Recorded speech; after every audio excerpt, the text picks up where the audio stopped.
Bonjour mesdames et messieurs, bonjour chers auditeurs, bonjour chères auditrices, bonjour à tous les élèves de la classe Éclaireur Pro Vérité, bonjour à tous les EPV du monde. Bienvenue sur votre plateforme préférée, le lieu par excellence où nous cherchons à nous éduquer sans chercher à vaincre qui que ce soit. Aujourd'hui, nous aurons 3 sujets. Le troisième sujet est un sujet de notre père Alexis Diette. Et ici, nous allons vous parler de l'efficacité d'un régime de démocratie et le devoir d'exemplarité que la démocratie exige, ainsi que la pédagogie qui se trouve dans cette même pratique politique. En français simple, il y a beaucoup de systèmes politiques. Il y a le socialisme, il y a le communisme, il y a la démocratie, il y a le totalitarisme. Il y a plusieurs manières de gérer les hommes.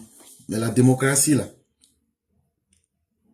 c'est en tout cas une des formes politiques qui marche depuis bien longtemps dans notre société humaine. Mais est-ce qu'on peut pratiquer la démocratie sans donner les exemples et sans enseigner? Est-ce qu'on peut enseigner sans passer par des exemples? La démocratie n'est pas quelque chose qu'on proclame ou bien qu'on dit dans la bouche, mais sans être capable de montrer l'efficacité de la démocratie à travers ce que nous posons comme action. Le deuxième sujet, c'est concernant la réunion de la CEDEAO qui s'est tenue au Nigeria le 14 décembre 2025. On va vous dire quelques informations qu'on a reçues là-bas. Et la première information qui est tirée des médias Afrique, on va vous parler du coup d'État manqué au Bénin. Sujet numéro 1, riposte militaire au Bénin. La colère du président Alassane Ouattara qui a tout changé, ça suffit. Une riposte vigoureuse à la hauteur de l'agression impérialiste russe-africain contre le Bénin ourdie depuis l'AES pour faire échec à la tentative de coup d'État du 7 décembre 2025 au Bénin. Il a fallu de grands hommes pour prendre de grandes décisions. Donc ici, dans le coup d'État qui s'est passé au Bénin le dimanche 7 décembre 2025, on va vous donner beaucoup de détails. Et ici, quelque chose à savoir, ce coup d'État a été préparé depuis le Bénin, malgré que depuis le Niger, je veux dire. Le Niger, qui peine à payer ses fonctionnaires, trouve les moyens de faire des coups d'État. Et dans la préparation de leur coup d'État, tous ceux qui étaient par exemple des complices, comme par exemple Tigri, comme par exemple Eric Nieri, ils ont tous pris le soin, avant le coup d'État, leur famille qui était dans la capitale du Bénin, qui est Cotonou, ils les ont tous envoyés à Lomé pour les mettre là-bas en sécurité. Et avant de lancer le coup d'État. Et donc, comme tout le monde le sait, la réponse de la CEDEAO ne s'est pas fait attendre. Mais pour que cette réponse-là soit ce que nous connaissons aujourd'hui, il a fallu qu'il y ait des grands hommes comme le président Alassane Ouattara. Dès qu'on lui a dit qu'il y a eu un coup d'État qui se déroule au Bénin, sa première réponse a été « ça suffit ». Le président Alassane Ouattara était clair, il dit « ça suffit ». Voilà. Au devant des chefs d'État qui ont pris leurs responsabilités pour court-circuiter les ambitions néocolonialistes de la Russe-Afrique et son appendice, l'AES au Bénin, le dirigeant ivoirien Alassane Ouattara. Donc le président Ouattara n'a pas caché que lui, il sera parmi ceux qui vont bloquer et saboter le coup d'État qui est en train de se faire au Bénin. Parce que ce coup d'État que vous voyez là, en réalité, c'est la Russie qui finance ces pays-là et qui les utilise pour essayer de déstabiliser l'Afrique de l'Ouest. C'est ce que vous devez comprendre dans un premier temps. Sinon, des États pauvres et voyous ne peuvent pas faire de coup d'État. Parce que actuellement, ils n'arrivent même pas à payer leurs fonctionnaires. Pour organiser un coup d'État, ce n'est pas un jeu. Et donc là, il y a forcément la main de la Russie pour les financer et aussi leur donner toutes les informations stratégiques. Introduit dans les arcanes diplomatiques de la CEDEAO, le journaliste franco-béninois Serge Daniel révèle le contenu des discussions discrètes entre délégués des États membres à la veille du sommet des chefs d'État prévu pour ce 14 novembre 2025 à Abuja au Nigeria. À en croire des sources diplomatiques, dès qu'il est informé des premières détonations à Cotonou, le numéro 1 ivoirien a tapé du poing sur la table en disant « ça suffit ». Donc où on enlève nos informations? C'est Serge Daniel qui dit que les ambassades et puis la communication qu'ils ont pu avoir, c'est ce qui leur permet de dire et de nous donner l'information.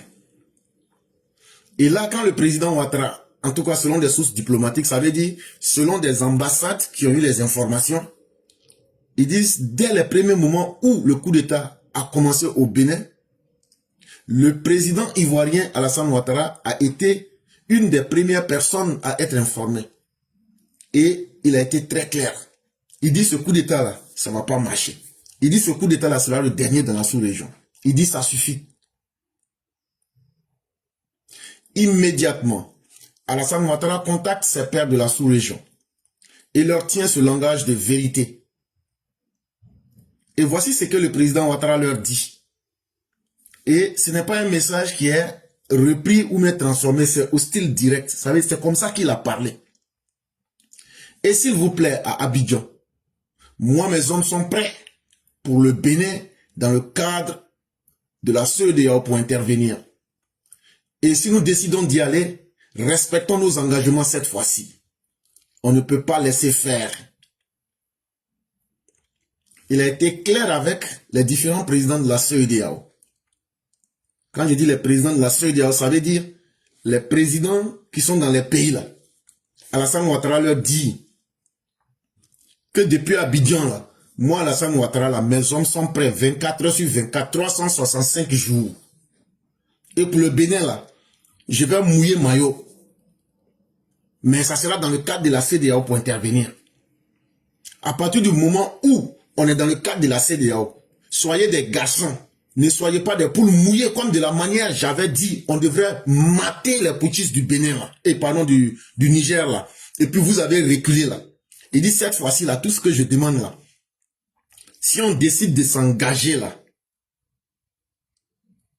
Si on décide de s'engager là. Il faudrait que chaque président respecte ses engagements. Il dit cette fois-ci là. C'est à prendre ou à laisser. Mais on ne peut pas laisser faire ça. Une seule décision et la suite, on la connaît. L'aviation nigérienne fait pleuvoir un déluge de feu sur les putschistes, déjà repoussés jusqu'à la base de Tonkin. Et c'est à partir de cet instant donc que, galvanisé par la détermination du président Alassane Ouattara, en ce même moment, les putschistes avaient besoin de soutien aérien venant du Togo. Et c'est là que le Nigeria rentre avec 4 avions de chasse pour bombarder méthodiquement les putschistes jusqu'à les repousser dans une base militaire qu'on appelle la base de Tonkin. Au sol, les forces spéciales ivoiriennes et nigériennes se déploient pour mettre un terme au complot contre la souveraineté du Bénin. Et tout le monde connaît déjà les détails qu'on a déjà évoqués 1001 fois. On ne va plus rentrer dans ces détails-là. Mais c'est pour vous dire que tant qu'il n'y aura pas des hommes comme Alassane Ouattara pour mettre fin au coup d'État dans la sous-région, et tant qu'il n'y aura pas des chefs d'État déterminés comme Alassane Ouattara, notre sous-région est en proie au coup d'État.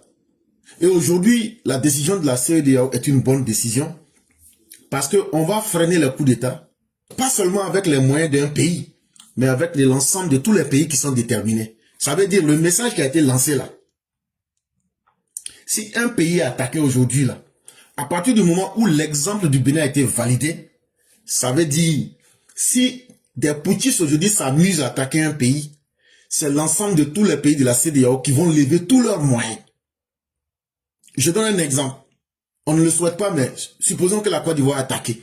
C'est le Ghana qui va faire rentrer ses militaires. C'est le Libéria qui va faire rentrer ses militaires. Et c'est le Nigeria qui va faire rentrer ses militaires. Et donc, ceux qui veulent faire des coups d'État, qu'ils aient la peau dure et qu'ils aient la carapace assez solide. Parce que le déluge de feu qui va s'abattre sur eux ne sera pas seulement le feu ivoirien.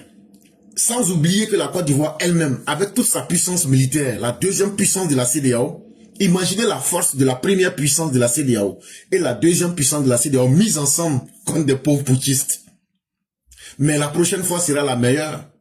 Parce qu'à partir du moment où des putschistes seront détectés, la prochaine fois, la CEDEAO ne se contentera pas seulement de protéger le pays en question qui est attaqué, mais la CEDEAO va chercher à aller au-delà des frontières de ce pays. C'est le deuxième message que les putschistes doivent saisir. Et le troisième message à saisir dans ce coup d'État du Bénin, c'est que de la même manière que la Russie est fière de coloniser certains pays qui ont accepté la colonisation russe, les colons russes doivent comprendre que aussi il y a certains pays qui sont fiers d'être aussi colonisés par les Américains et par les Européens. Et que chacun doit être libre de vivre avec qui il veut. C'est vraiment important. Et déstabiliser les nations pour rechercher son intérêt et hypothéquer la vie de plus de 500 millions de personnes, c'est quelque chose qui doit cesser. Et il faudrait que aujourd'hui la Russie en tire les leçons. La scène internationale ne peut pas être une scène de non-droit, de violence et de désordre. Ça, ce message-là, la CEDEAO a pris ses responsabilités et aujourd'hui, tous les soutiens internationaux de la CEDEAO seront aux côtés des différents pays et de l'institution pour pouvoir apporter toute l'aide qu'il faut pour créer la stabilité. Parce qu'aujourd'hui, malheureusement, comme nous le disons depuis 2022, les putschistes ont transporté les guerres internationales et les rivalités entre les grandes puissances en Afrique de l'Ouest. Donc aujourd'hui, c'est une guerre entre la démocratie et le pouvoir bandit et le pouvoir du non-droit qui est installé par la Russie partout où elle est passée. Dans le même cadre, quelques jours après l'échec de leur coup d'État, pour essayer de distraire les uns les autres, on a entendu un valet de la Russie, un esclave de la Russie, en la personne de Franklin de Bamenda, venir dire qu'il y a 13 soldats ivoiriens qui ont été arrêtés au Togo. Tout ça pour essayer de distraire les gens. Mais c'était tellement ridicule. Les officines de la désinformation de l'AES, téléguidés par la Russie, toujours dans les méthodes les plus humiliantes du KGB, ils envoient leurs activistes analphabètes lancer des fausses rumeurs. C'est quoi un analphabète? Si vous cherchez des analphabètes, Franklin Nyamsi est le président des analphabètes de l'Afrique. Nathalie Yam est une analphabète. Pourquoi? Être un analphabète, ce n'est pas celui qui n'a pas eu la chance ou la possibilité d'aller à l'école. On peut excuser cette personne de ne pas aller à l'école. On peut excuser les erreurs de cette personne. Mais quelqu'un qui dit je suis allé à l'école, et moi, ce que j'ai appris là, je viens pour condamner le destin de mes propres parents. Je viens pour tromper mes propres parents. Parce que ce que Nathalie Yam et Franklin Nyamsi font, pourquoi ils ne font pas la même chose au Cameroun? Quand ton savoir, tu l'utilises pour faire du mal aux autres, mais tu es pire qu'un analphabète. Et c'est ce qu'ils font. Et depuis qu'ils sont en train de faire ça, quels ont été les bénéfices? Les pays dans lesquels ils sont, qu'ils ont encouragé à aller dans ces mauvaises pratiques-là, où se trouvent ces pays aujourd'hui? Ces pays sont dans la merde totale. Et encore, est-ce qu'il y a plus analphabète que quelqu'un qui dit je suis allé à l'école, Mais tu dis quelque chose, quand on vérifie là, c'est du mensonge. Tu te mets volontairement au service du mensonge. Mais tu es pire qu'un analphabète. En réalité, il n'y a aucun soldat ivoirien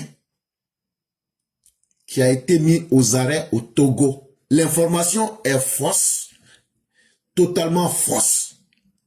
Et non seulement les forces ivoiriennes sont bel et bien stationnées à Cotonou, mais même si demain les gens veulent faire un coup d'État, les forces spéciales ivoiriennes sont dans la capitale du Bénin. On est prêt à couper la queue des putschistes et de leurs mercenaires de l'AIS. Ça là, il n'y a pas de débat dedans. Ça là, c'est trop propre.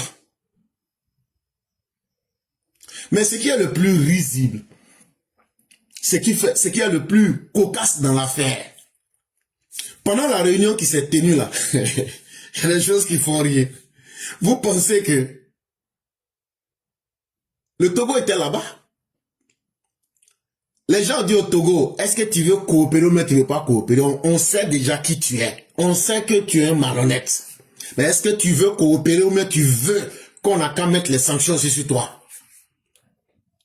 Foy Yassigbe dit que lui va coopérer avec la CEDEAO. On dit, bon, les putschistes qui sont là-bas, là, les Eric Nieré, les Pascal Tigri, là, il faut chercher à les livrer. Parce qu'avant le coup d'État, les membres de leur famille se sont réfugiés chez toi là-bas.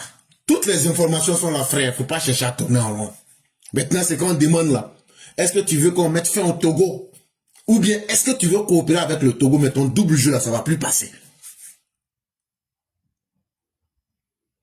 L'invertébré était obligé de dire, contre sa volonté, que lui se range du côté de la CEDEAO.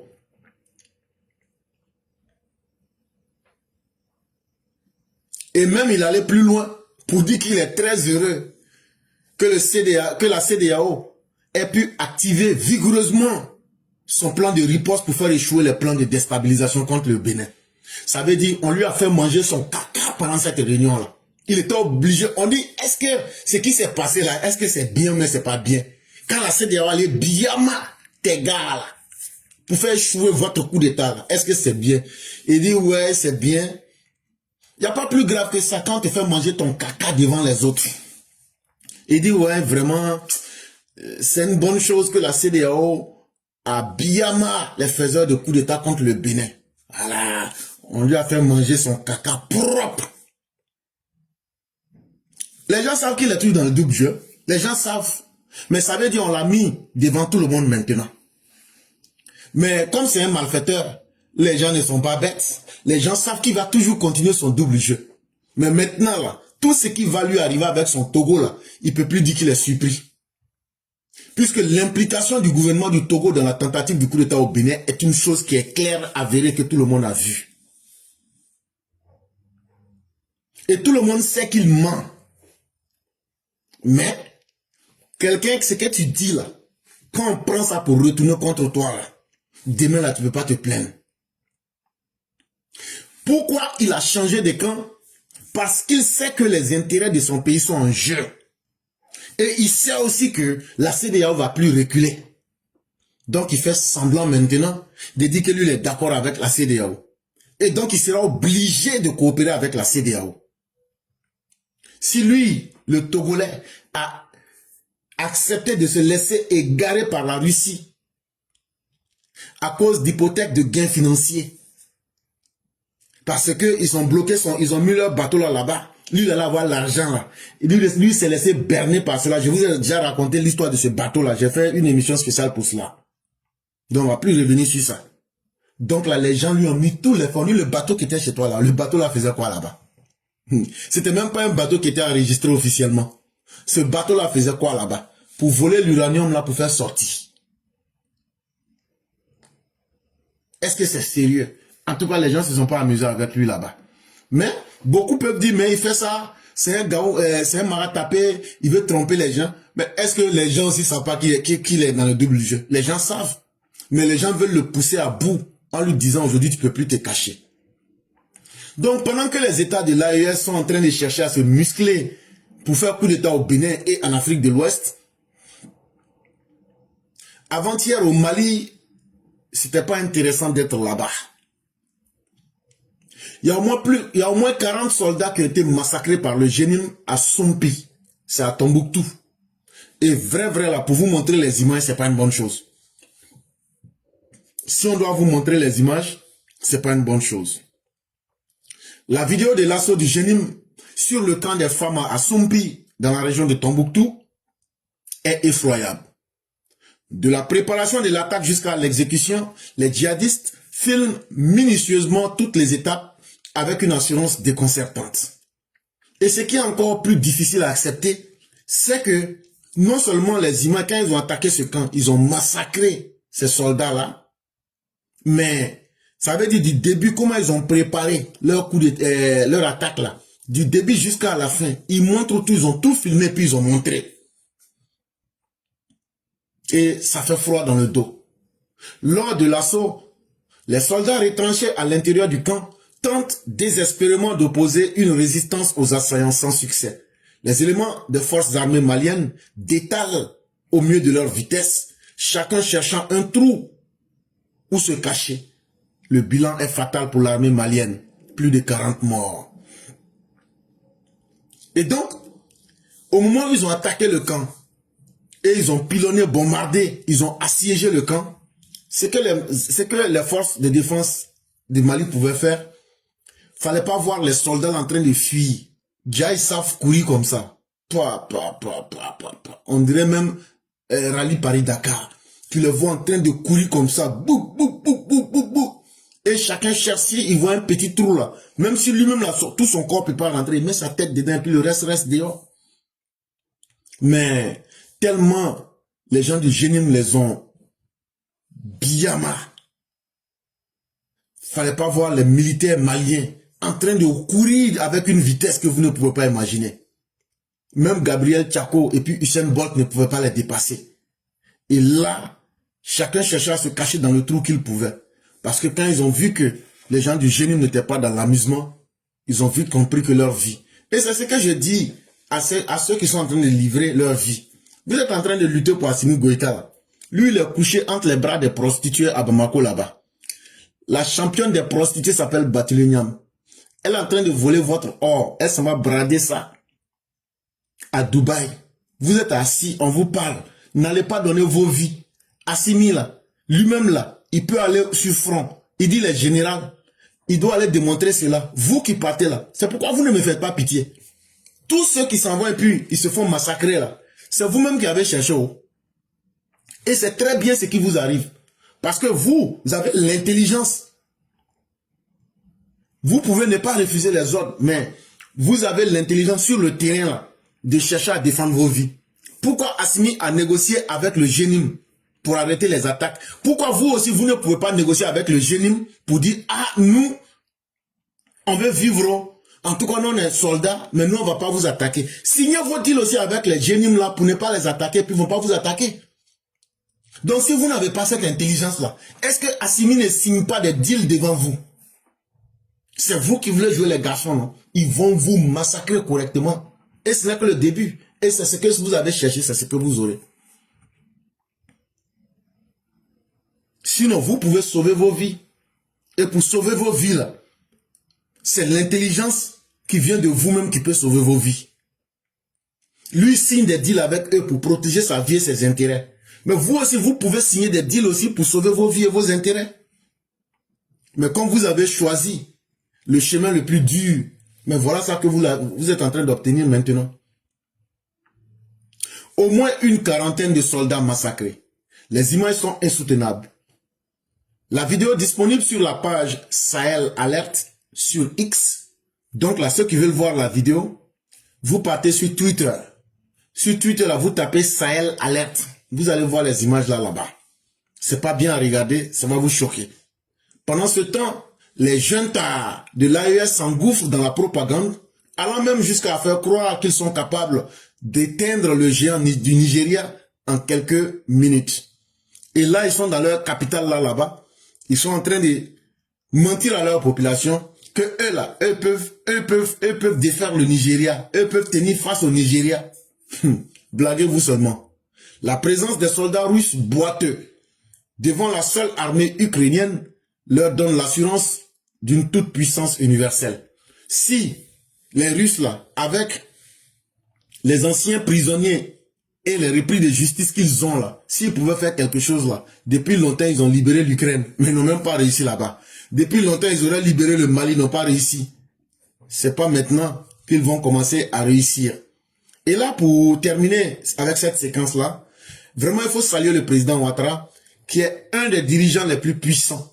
Et aujourd'hui, qu'on le veuille ou pas, allez suivre ce que le président Ouattara a dit. Il dit la diplomatie économique là, ça va continuer. Mais c'est quoi? Vous n'avez pas saisi. Ça fait la deuxième ou troisième fois que je parle de cela.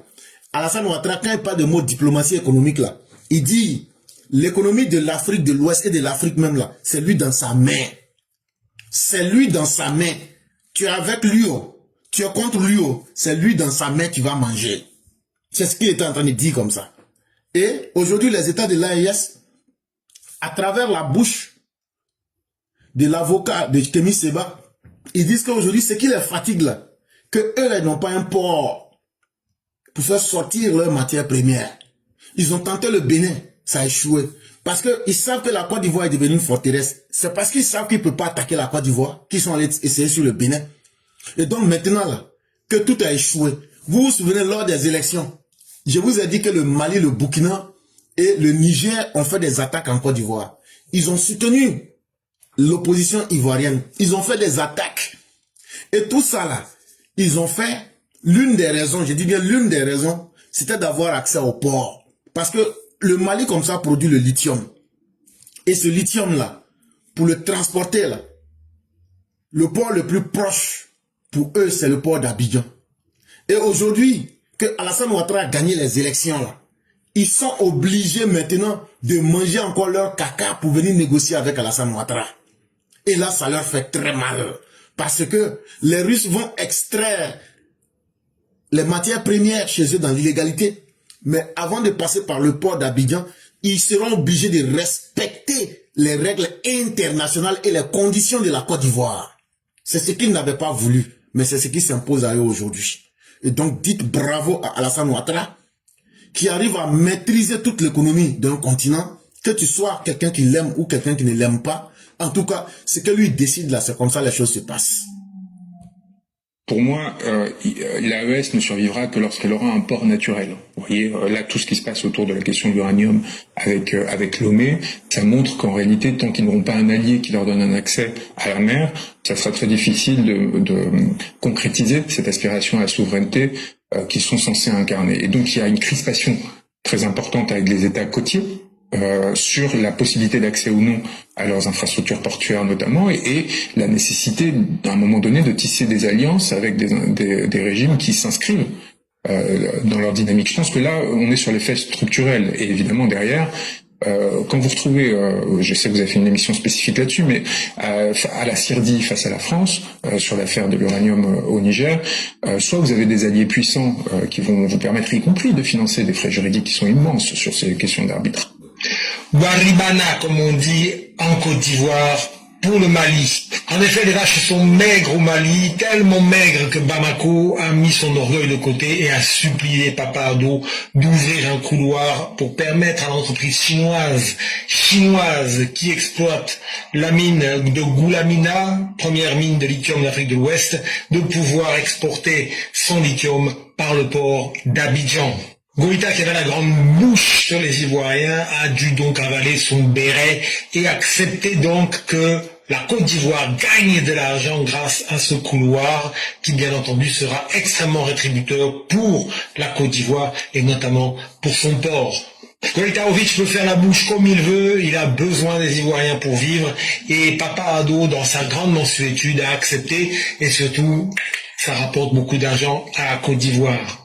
Goïta est donc maintenant comme un petit toutou devant Ado qui lui mange dans la main, et c'est ainsi, et ça sera toujours ainsi, le Mali et le Burkina dépendront de la grande Côte d'Ivoire. La Côte d'Ivoire devient officiellement le deuxième pays d'Afrique le mieux noté par les agences internationales. En effet, Fitch vient d'hisser la Côte d'Ivoire au classement BB qui signifie économie stable. juste derrière le Botswana et devant l'Afrique du Sud et le Nigeria. Voilà le résultat d'un travail de fond amené par Alassane Ouattara. On comprend que les derniers de la classe veuillent faire tomber le premier ou le deuxième. Pendant que les sauvages cannibales veulent à tout prix tirer l'Afrique vers le bas, la Côte d'Ivoire, elle, continue son avancée. Et donc, mesdames et messieurs, dites Dieu merci d'avoir donné à la Côte d'Ivoire un dirigeant intelligent, efficace, comme Alassane Ouattara. Et aujourd'hui, les Maliens sont obligés de demander pardon à la Côte d'Ivoire pour faire passer leur lithium. Et on va gagner beaucoup d'argent avec ça. Vous voyez comment c'est intéressant? On peut gagner de l'argent sans travailler. C'est la tête qui travaille et non les muscles. Sujet numéro 2, coup d'État en Afrique de l'Ouest. La CEDEAO opte pour la tolérance zéro. Maintenant, on va vous parler de la réunion qui s'est tenue le dimanche 14 décembre 2025 à Abuja. La première chose qu'il faut retenir là-bas, c'est que pendant cette réunion-là, les gens ont lavé le linge sale en famille, où chacun a été mis à sa place. Et la CEDEAO a dit que vous acceptez ou pas. Ceux qui ont peur, là, mettez-vous à côté. Mais les vrais garçons comme le Ghana, la Côte d'Ivoire, la Sierra Leone et le Bénin aujourd'hui, là. En tout cas, il y a 5 pays déjà, là.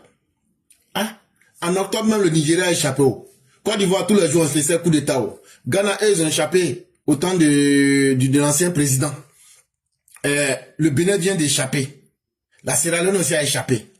Donc aujourd'hui, là, ils n'ont plus d'autre choix que de faire face aux putschistes. Et donc, ils disent maintenant, là, la première chose qu'il faut que les putschistes sachent, c'est que si tu t'attaques à un pays aujourd'hui, là, en tout cas, il faut s'attendre à s'attaquer aussi à l'armée des 5 pays. La Côte d'Ivoire, le Bénin, le Nigeria, la Sierra Leone et le Ghana. Ça, il n'y a rien à faire. Les armées de ces 5 pays-là, les moyens qu'ils ont, les vont mettre ensemble pour venir répondre en face de vous. Et donc, ils ont été très clairs. Ceux qui veulent faire coup d'État n'ont qu'à continuer à faire. Mais maintenant, là, vous n'allez plus trouver un seul pays qui va dire « Attends, je vais lutter. » Non, c'est la première et la deuxième armée la plus puissante de l'Afrique de l'Ouest, là, qui vont mettre leurs forces ensemble avec tous les autres pays comme le Ghana et autres pour venir maintenant lutter contre vous. Et dit ça, c'est la première décision. Les dirigeants de la CEDEAO disent que c'est la ligne rouge qu'ils ne vont plus accepter. Que les changements anticonstitutionnels, les coups d'État, là, que ça ne sera plus toléré. C'est ce que la conférence des chefs d'État et de gouvernement a pris comme décision pendant cette 68e session. La réunion s'est tenue à la State House du Nigeria. Face à la presse, le président de la commission, Dr Umaru Aliyu Touré, précise les conclusions. Le rapport annuel 2025 a été examiné. La situation sécuritaire régionale a été passée au crible. Les chefs d'État saluent le bon déroulement des récentes élections. Ils encouragent les préparatifs des scrutins à venir. Après cela, ils disent que l'élection qui s'est passée en Côte d'Ivoire, là, que ça a été une très bonne élection, que eux tous là, ils félicitent Alassane Ouattara. Que d'ajouter dessus. Et puis que les autres élections qui vont venir, là, que les élections là auront lieu, et puis vont encourager à ce que les pays là, on fasse élection dans nos pays. C'est pas coup d'État on va imposer aux gens. Que c'est la démocratie qui va être la boussole. Que ça plaise ou que les gens n'aiment pas, en tout cas ça sera ça. La Gambie, quant à elle, inquiète. Les déclarations de l'ancien président en exil ont été jugées dangereuses. Elles violent les conditions d'asile. Elles menaçaient la paix nationale. Le message est clair. Personne n'est au-dessus de la loi, même en cas de violation présumée des droits humains. Ils ont parlé du Bénin. Non, pardon, de la Gambie. Ils disent que dans le cas de la Gambie, l'ancien président qui est en exil fait des déclarations violentes et tapageuses. Quand on te donne l'asile, il faut la fermer. Il ne faut pas mettre en danger la paix. Et le message a été clair. Personne n'est au-dessus des lois pour violer les droits humains. Après, ils ont parlé du Bénin. La CEDEAO confirme et condamne fermement la tentative de coup d'État au Bénin. La réaction rapide des forces de sécurité est saluée. L'appui des mécanismes régionaux a été décisif. Les éléments de la force en attente étaient mobilisés. Et donc, ils disent qu'en ce qui concerne le Bénin, ça sera maintenant la méthode. Un pays attaqué, tout le monde se met là-dedans. La force en attente vient de faire ses preuves et elle ne peut plus reculer. Et ça sera maintenant le mécanisme qui sera appliqué contre les coups d'État en Afrique de l'Ouest. À Abuja, la CEDEAO a parlé d'une seule voix. La stabilité régionale reste une priorité. La démocratie, une exigence non négociable. Donc, la démocratie, là, on ne va pas la négocier avec quelqu'un. Surtout pas avec des bandits et des gens qui sont des adeptes du désordre international. Et la CEDEAO, là, ceux qui veulent, là, ils n'ont qu'à rentrer dedans. Ceux qui veulent, là, faut pas, ils vont rentrer dedans. Mais la CEDEAO, là, va plus encore hésiter. C'est en tout cas la première et la meilleure chose qu'on a retenue de cette réunion. Durant cette 68e session ordinaire de la CEDEAO, les États membres ont planché sur la future monnaie commune, l'ECO.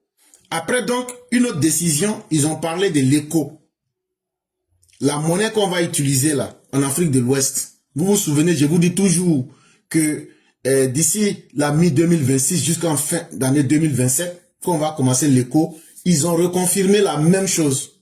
La task force présidentielle sur l'ECO reprendra bientôt ses activités afin de trouver des solutions sur d'éventuels sujets sensibles et urgents de l'ECO.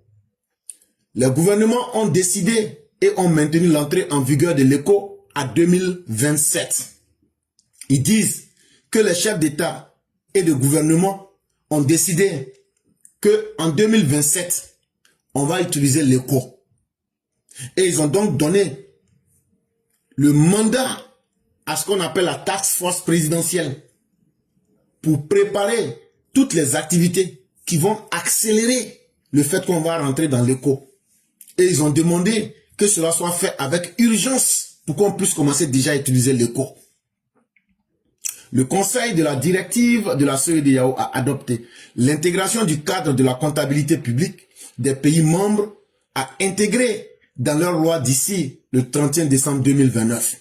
Et donc, ils ont demandé aux pays membres qui veulent utiliser l'ECO et qui sont déjà prêts à utiliser l'ECO, ils n'ont qu'à essayer d'harmoniser cela avec leur compte public et s'apprêter déjà jusqu'en 2029.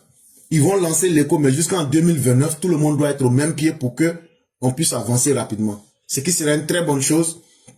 Et comme ça, les États voyous de l'AES, quand nous allons sortir de l'ECO, ça va les piéger parce qu'ils seront dans le franc CFA.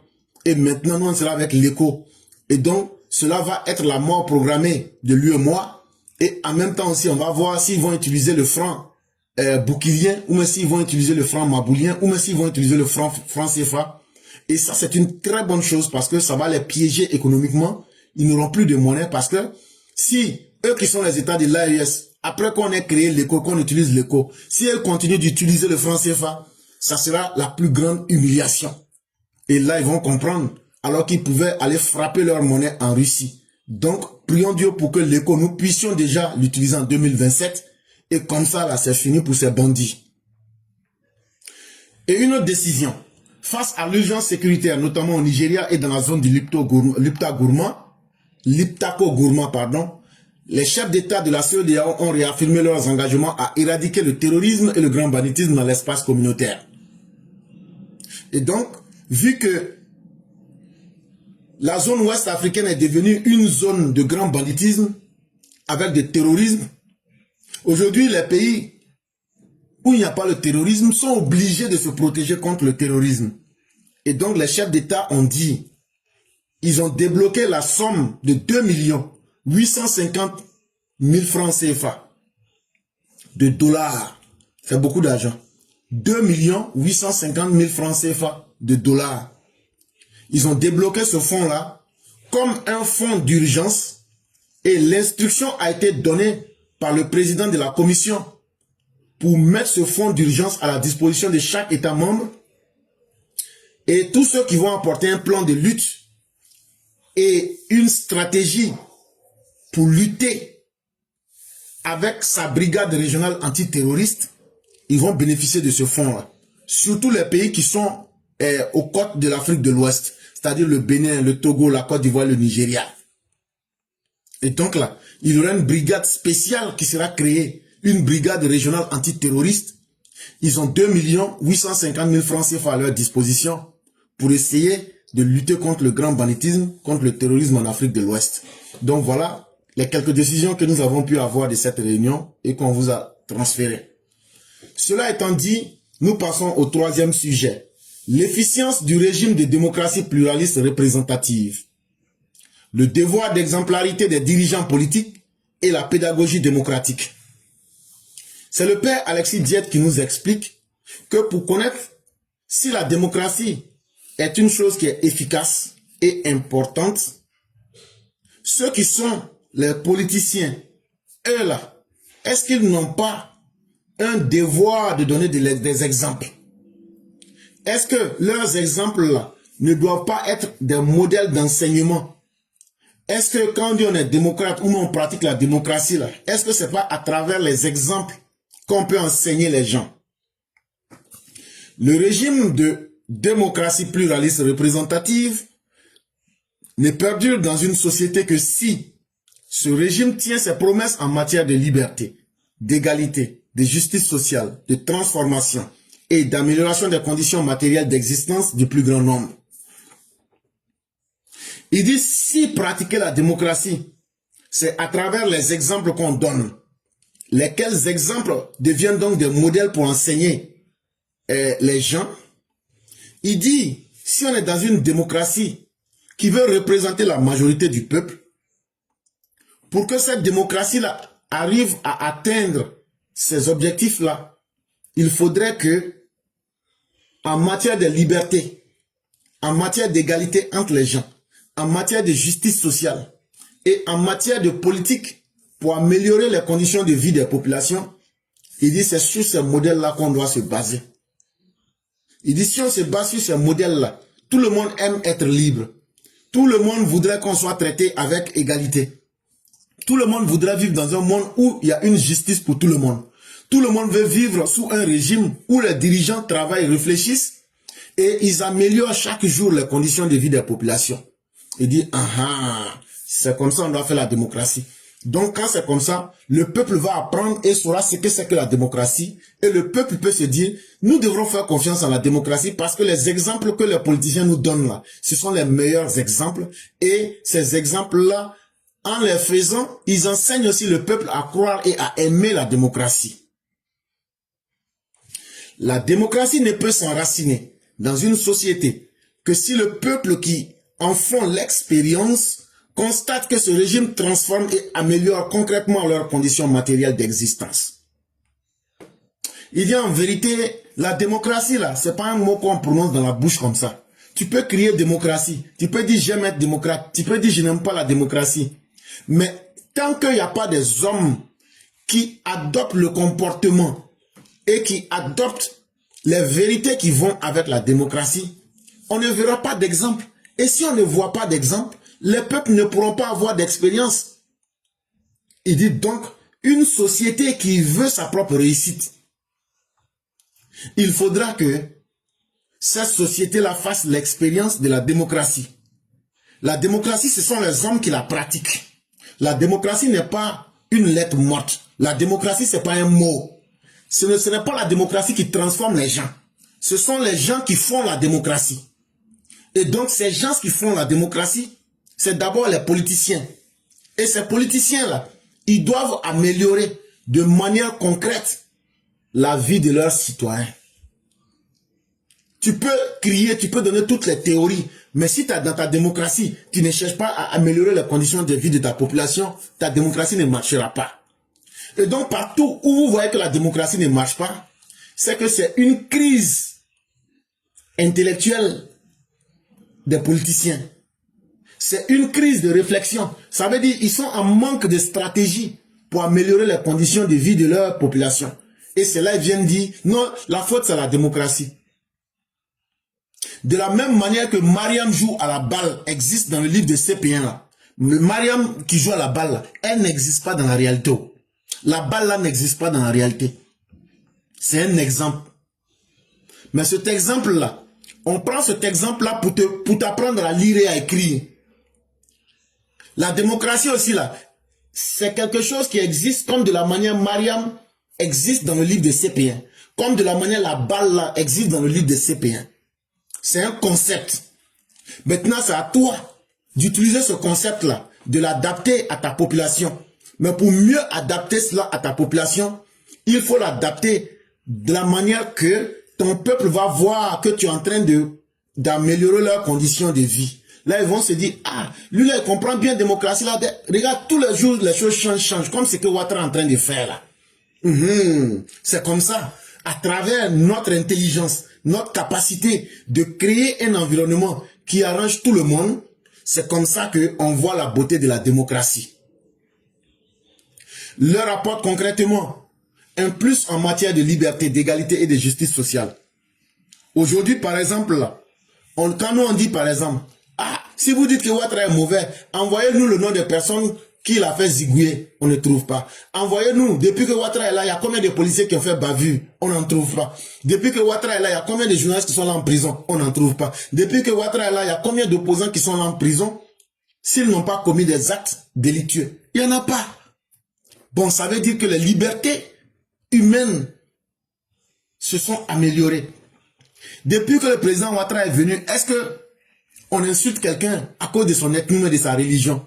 Est-ce qu'on a mis quelqu'un à côté pour dire, toi, tu n'es pas ivoirien? Donc, en pratiquant l'égalité des citoyens, ça donne confiance. Et en matière de justice sociale, les plus pauvres, on en tient compte. Par exemple, les RSU. Il y a des familles qui sont tellement pauvres, chaque fin de mois, on paye de la nourriture, 50 250 francs, on leur donne. Il y a d'autres, on leur donne les filets sociaux, et etc., etc. C'est tout ça qui constitue la justice sociale. Et c'est ça qui fait qu'on peut croire en la démocratie. C'est-à-dire, lorsque les dirigeants qui viennent là, quand ils ont des idées dans la tête, et puis ils mettent ça en marche, et puis la population voit que ce qu'ils sont en train de faire, ça les arrange là. C'est ça qui est la démocratie. Comme de la même manière, l'élève a dit, Mariam joue à la balle là. Mariam en réalité ne joue pas à la balle parce que Mariam c'est un dessin, la balle est un dessin. Et c'est un concept qu'on lui a donné pour que lui puisse apprendre à savoir lire et à écrire. Et de cette même manière-là, la démocratie n'est rien d'autre que ce que nous en faisons sur le terrain.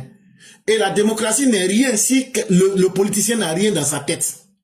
Le politicien doit avoir un plan pour son peuple dans sa tête. Et c'est là qu'il va faire progresser sa démocratie. Les pays où vous avez vu à coup d'État, les dirigeants politiques n'avaient pas d'idée pour convaincre leur peuple à travers le travail concret, la justice sociale, l'égalité et les libertés. C'est pourquoi leurs démocraties ont échoué. Les acteurs politiques qui se réclament de la démocratie sont donc corrélativement tenus à un devoir d'exemplarité en ces matières quand, après avoir été élus sous les promesses de la démocratie, ils exercent le pouvoir d'État. Donc si vous devenez quelqu'un, toi tu as utilisé la démocratie, tu as bien parlé, tu dis tu vas être démocrate, tu vas être ceci. Si tu veux que ton peuple te respecte, il faut que tu mettes en pratique tous les exemples qu'on vient de te donner là. Là, quand c'est comme ça, le peuple va prendre ça comme un exemple et le peuple va croire en la démocratie et le peuple aussi va respecter les promesses. Comme toi, tu dois aussi respecter les promesses de la démocratie avec les idées que tu vas mettre en place. Et comme ça, tu pourras exercer le pouvoir d'État dans les meilleures conditions. Il n'en a malheureusement pas toujours été ainsi en Afrique. La démocratie a souvent trahi ses promesses. Malheureusement, ce qu'on vient de dire là, c'est comme ça que les choses devraient se faire. Mais malheureusement en Afrique, tout le monde s'estime être démocrate. Mais lorsqu'il s'agit de passer au travail et donner les exemples comme il faut, les gens trahissent la démocratie et les promesses qui vont avec la démocratie. Parce que la démocratie permet à tout le monde de s'exprimer, de parler.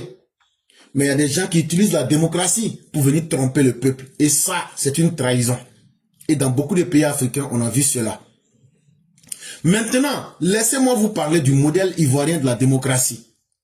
Le modèle politique ivoirien repose sur la priorité de l'économie et sur la conception du développement comme consistant à construire la nation, c'est-à-dire à inclure, à intégrer la diversité des ethnies et des confessions du territoire au moins de la modernisation économique.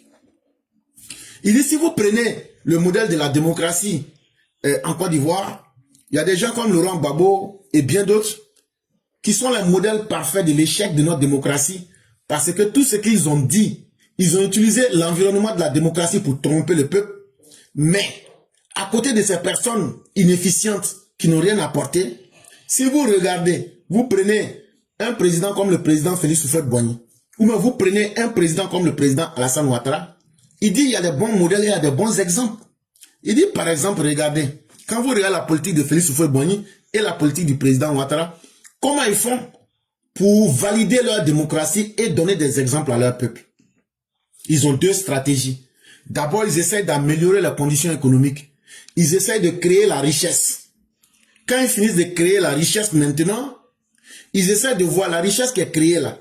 Bon, il y a dans la population là, on a créé la richesse. Comment on va distribuer? Pour distribuer là, il y a les planteurs, il y a les enseignants, il y a les policiers, il y a tous les corps de métier. Et il y a aussi les groupes ethniques et il y a les confessions religieuses. Donc comment on va faire? On ne peut pas prendre l'argent comme ça pour donner à un. Donc ce qu'on fait là, on dit aux gens, par exemple, si vous êtes des fonctionnaires, on va augmenter vos salaires. Si vous êtes des paysans, on va payer le kilo du cacao à 2800. On va payer le kilo de café à 1700. Le kilo du cacao à 2800. Si vous êtes commerçant d'Anacap, voilà le prix qu'on va vous donner. Donc la richesse là, on la redistribue mais en encourageant le travail. Parce que c'est à travers le travail qu'on a pu créer la richesse. Donc là, on ne donne pas l'argent là comme ça. L'argent là, avant de te donner là, on te demande, il faut travailler pour qu'on puisse ajouter quelque chose sur ton argent. Donc on redistribue cette richesse en encourageant encore le travail pour encore augmenter le produit intérieur brut du pays, pour augmenter encore la richesse du pays. Et quand c'est comme ça, on arrive à intégrer tout le monde dans le tissu économique. Quand on intègre tout le monde dans le tissu économique là, et que ta vie s'améliore là, est-ce que tu es prêt encore à te mettre dans les histoires de tel est Djoula, tel est Guéré, tel est Bété? Moi j'ai eu l'argent. Moi je vais bien vivre avec mon argent. Que quelqu'un soit d'une ethnie là, ça ne m'intéresse pas. Moi là, je vis déjà bien. Quelqu'un qui vit bien là, son objectif c'est pas de se battre à cause de religion ou bien à cause d'ethnie. Il dit voilà comment la Côte d'Ivoire, à travers des dirigeants comme Félix Houphouët-Boigny, Alassane Ouattara, a créé la modernisation économique et a utilisé cela comme un exemple pour l'intégrer dans la démocratie ivoirienne. Dès le début des indépendances en 1960, écrit l'historien Elikia Mbokolo, les autorités ivoiriennes confrontées à la question du développement et de l'intégration politique, de la diversité ethnique, s'assignèrent une double tâche. Donner la priorité à l'économie, choisir avec toutes ses conséquences la voie capitaliste. Ils choisirent de ne pas se laisser aller aux idéologies. Donc, quand, à partir de 1960, les autorités ivoiriennes constatent que la Côte d'Ivoire est un pays où on a plus de 60 ethnies, la Côte d'Ivoire est un pays où il va falloir trouver un mode économique pour que tout le monde soit d'accord. La Côte d'Ivoire devient un pays capitaliste. On choisit d'avoir un modèle économique qui est ouvert au monde entier. Et ce modèle économique qui est ouvert et qui est basé sur la loi du marché, on va dire aux gens, travaillez, produisez de la richesse. On ne va pas limiter les capacités des gens. Et comment on va répondre au problème? Tu as 60 ethnies, tu fais comment pour que ces 60 ethnies-là ne puissent pas chaque jour faire palabre? Donc là, il faut les encourager dans le travail. Et dans ce travail-là, il faut être capable de mettre un système économique qui encourage la concurrence, qui encourage la libre capacité d'entreprendre. Et quand c'est comme ça, c'est ce que la Côte d'Ivoire a fait pour réussir. La Côte d'Ivoire ne s'est pas basée sur des idéologies. Nous sommes socialistes, nous sommes marxistes, nous sommes léninistes, nous sommes tant. Tout ça là, les peuples qui sont derniers aujourd'hui comme le Mali, le Burkina, le Niger et bien d'autres peuples là, c'est dans ça ils étaient. Non, nous on est des marxistes, nous on est des léninistes, nous on est des socialistes, nous on est des capitalistes, pardon, comment ils appellent ça même là, communistes, tout. Ils sont restés dans les grandes théories. Quand on leur demande c'est quoi un léniniste, ils disent c'est Lénine. Quand on demande c'est quoi un marxiste, ils disent c'est Karl Marx. Quand on demande c'est quoi un communiste, maintenant comme communiste là c'est pas l'homme là, ils disent bon, communiste c'est communisme. En fait là c'était des idéologies vides. C'était des idéologies vides. Et les pays qui sont derniers aujourd'hui, là, c'est pas pour rien que vous êtes derniers. C'est parce que les politiciens qui vous ont dirigé, là, ils n'ont jamais voulu sortir des concepts. Ils sont restés dans les idéologies. Comme de la manière quelqu'un qui dit, tant que moi je ne vois pas Mariam en train de jouer la balle, la vraie, là, moi je ne vais pas apprendre à lire et à écrire. Et ils sont restés dans les concepts. Et Mariam n'est jamais sorti dans la réalité. La balle aussi n'est jamais sortie dans la réalité. Donc lui, il a fait CPA 5 fois. C'est pourquoi vous retrouvez 5 coups d'État au Mali, 8 coups d'État au Burkina Faso, 7 coups d'État au Niger, 25 coups d'État à Kuala Lumpur. C'est le destin qu'ils ont choisi. C'est une crise. C'est un manque de capacité de leurs politiciens à réfléchir. Ils n'ont pas regardé c'est quel type de société nous avons et c'est quel type d'économie nous avons. Alors que dans le cas de la Côte d'Ivoire, ceux des présidents comme Félix Houphouët-Boigny ou Alassane Ouattara qui ont voulu faire réussir la Côte d'Ivoire, ils sont pas allés dans les idéologies. Ils ont pris les choses comme telles. Ils disent on a 60 populations ethnies. Qu'est-ce qu'on fait pour que chacun s'entende sur quelque chose? Il faut encourager la création de la richesse. La Côte d'Ivoire va encourager la production du cacao, par exemple. Aujourd'hui, regardez comment Alassane Ouattara a diversifié les différents secteurs. Et ça fait qu'aujourd'hui, là, chacun retrouve quelque chose dans lequel il peut manger. Et quand c'est comme ça, là, est-ce que toi, tu peux bien vivre? Toi, tu peux bien gagner ta vie. Et puis, quelqu'un va te dire, ah, l'autre, là, il est contre toi, hein, parce que vous n'êtes pas de la même religion, hein, parce que c'est comme ça. Non. Et voilà pourquoi la Côte d'Ivoire a réussi. L'éducation à la démocratie ne s'improvise pas. Et donc, on va terminer pour donner cette leçon qui est une conclusion. Pour être dans la démocratie, là, c'est pas quelque chose qu'on paye sur le marché. C'est pas quelque chose qu'on improvise. Ça veut dire, comme ça marchait en Côte d'Ivoire, là, on va essayer, puis on va voir si ça va marcher. On ne fait pas essayement avec. On ne dit pas essayement, on dit essayement. On se comprend. Voilà, non, au village. Démocratie, là, on ne peut pas faire essai avec. On ne peut pas faire essayement. Soit tu fais ça, tu pratiques ça correctement en fonction de ta réalité, ou bien soit tu échoues. La démocratie pluraliste représentative requiert que des conditions sociales et culturelles soient réunies. Et le processus acculturatif qui conduit à la réalisation de ces conditions ne devrait pas se faire dans l'improvisation, dans l'amateurisme et dans l'opportunisme pour satisfaire à des propagandes partisanes et à des agendas personnels. Il dit donc, la démocratie là, c'est pas quelque chose, c'est pas avec la force. La seule force que la démocratie demande là, c'est la force des idées et la force de structurer ces idées-là pour les pratiquer en tenant compte des réalités de notre société. Si tu es dans un pays où il y a 2 ethnies, c'est facile. Si tu es dans un pays où il y a 3 ethnies, c'est facile. C'est à toi-même de regarder les conditions sociales et culturelles de ton peuple, d'étudier ces questions-là, de mettre un programme en place. Et ça demande de l'intelligence et de la réflexion. Et quand tu as mis tout cela ensemble, tu t'arranges maintenant à créer les conditions pour que le peuple puisse être d'accord sur quelque chose. Si tout le monde est d'accord sur une chose en Côte d'Ivoire, c'est que tout le monde veut bien vivre. Mais c'est parce qu'on a mis le capitalisme. Et ça, on n'a pas improvisé. Ça a demandé du travail. Ça ne demande pas des politiciens amateurs.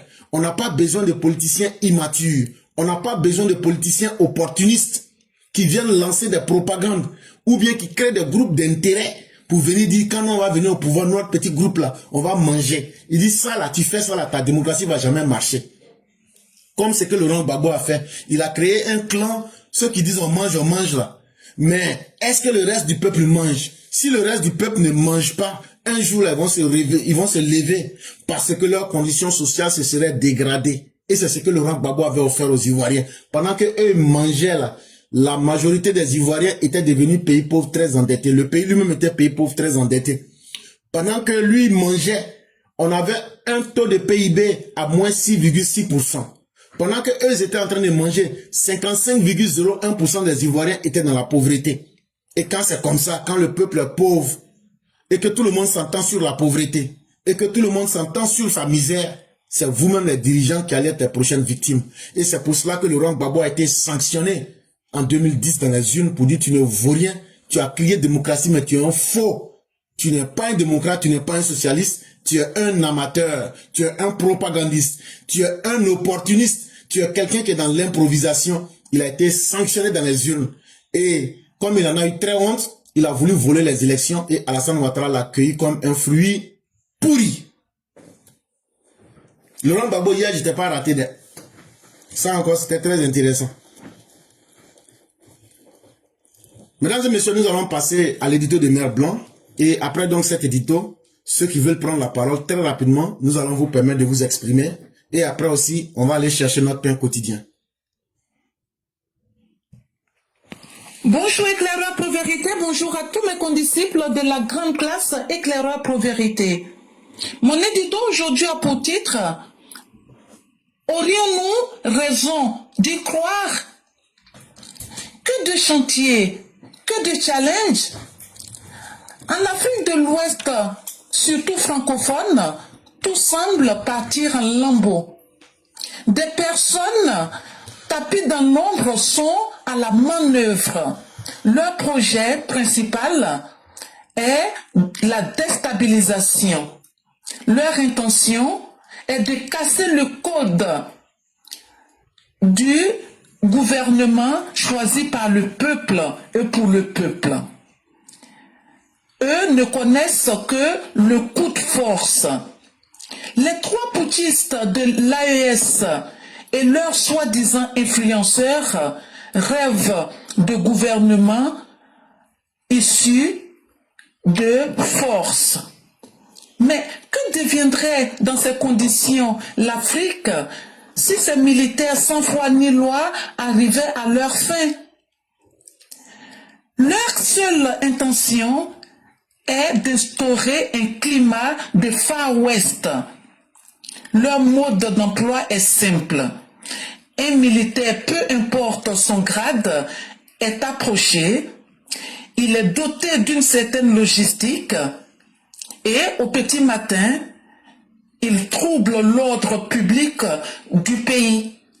Il occupe la télé, l'aéroport, le palais présidentiel et le tour est joué. Et une fois installé au pouvoir, le putschiste change la constitution du pays dans le but de traverser le temps sans organiser le moindre scrutin démocratique. De quand date la dernière élection présidentielle au Mali, au Niger et au Burkina Faso? Mais tout ça est remis au calendrier grec. Ils n'en parlent même pas. D'ailleurs, qui oserait évoquer ce sujet qui les fâche au plus haut niveau? Et moi de me demander comment le putsch du Bénin a pu être déjoué et pas ceux de l'AES. Il est vrai que les dirigeants ouest-africains réaffirment leur tolérance zéro pour les putschs militaires. Mais alors, pourquoi ceux qui sont arrivés au pouvoir par le putsch demeurent-ils encore au sommet de leur État? À force, le paysage politique manque d'harmonie et les déplacés sont en train d'aller dans tous les sens, fuyant les affres qui leur sont imposés. Ils sont nombreux à sillonner les voies à la recherche de pays d'accueil. Combien sont-ils aujourd'hui à toquer à la porte de la Côte d'Ivoire? N'y a-t-il pas moyen d'arrêter tout cela? Il faut que la CEDEAO puisse réorganiser sa manœuvre d'intervention pour arrêter les putschs. Car, voyez-vous, au cours de ces vagues migratoires, tout type d'individus en profitent pour entrer dans des pays, dans nos pays. Et c'est là où le bas blesse.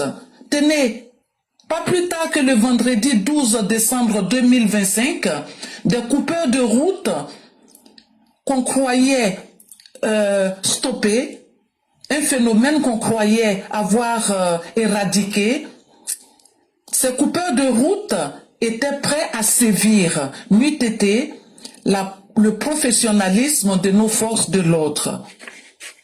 Ça fait peur. Il faut que nos États se donnent les moyens d'arrêter les gouvernements de putschistes.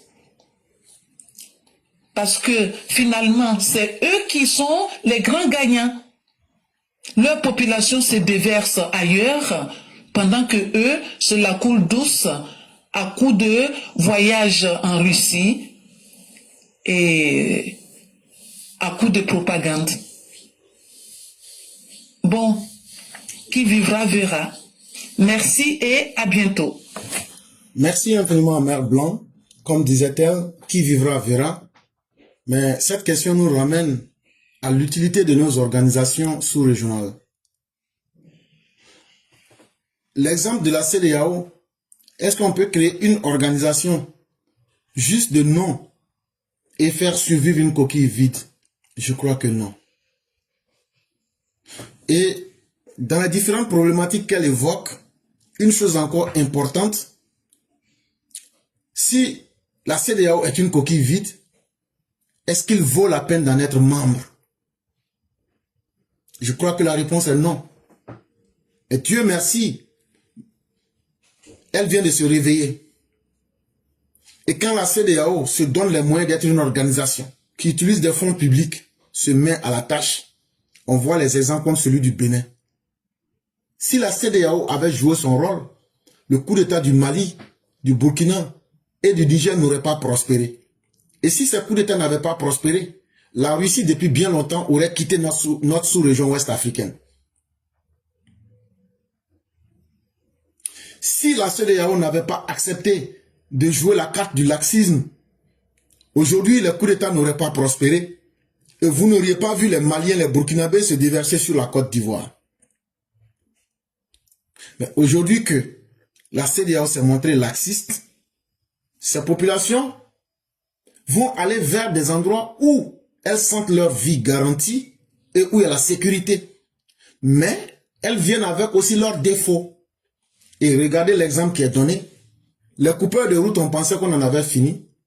Et pas plus tard qu'il y a 1 ou 2 mois, j'avertissais pour dire que la Côte d'Ivoire, sans s'en rendre compte, le phénomène des coupeurs de route est petit. On aura des attaques djihadistes en Côte d'Ivoire.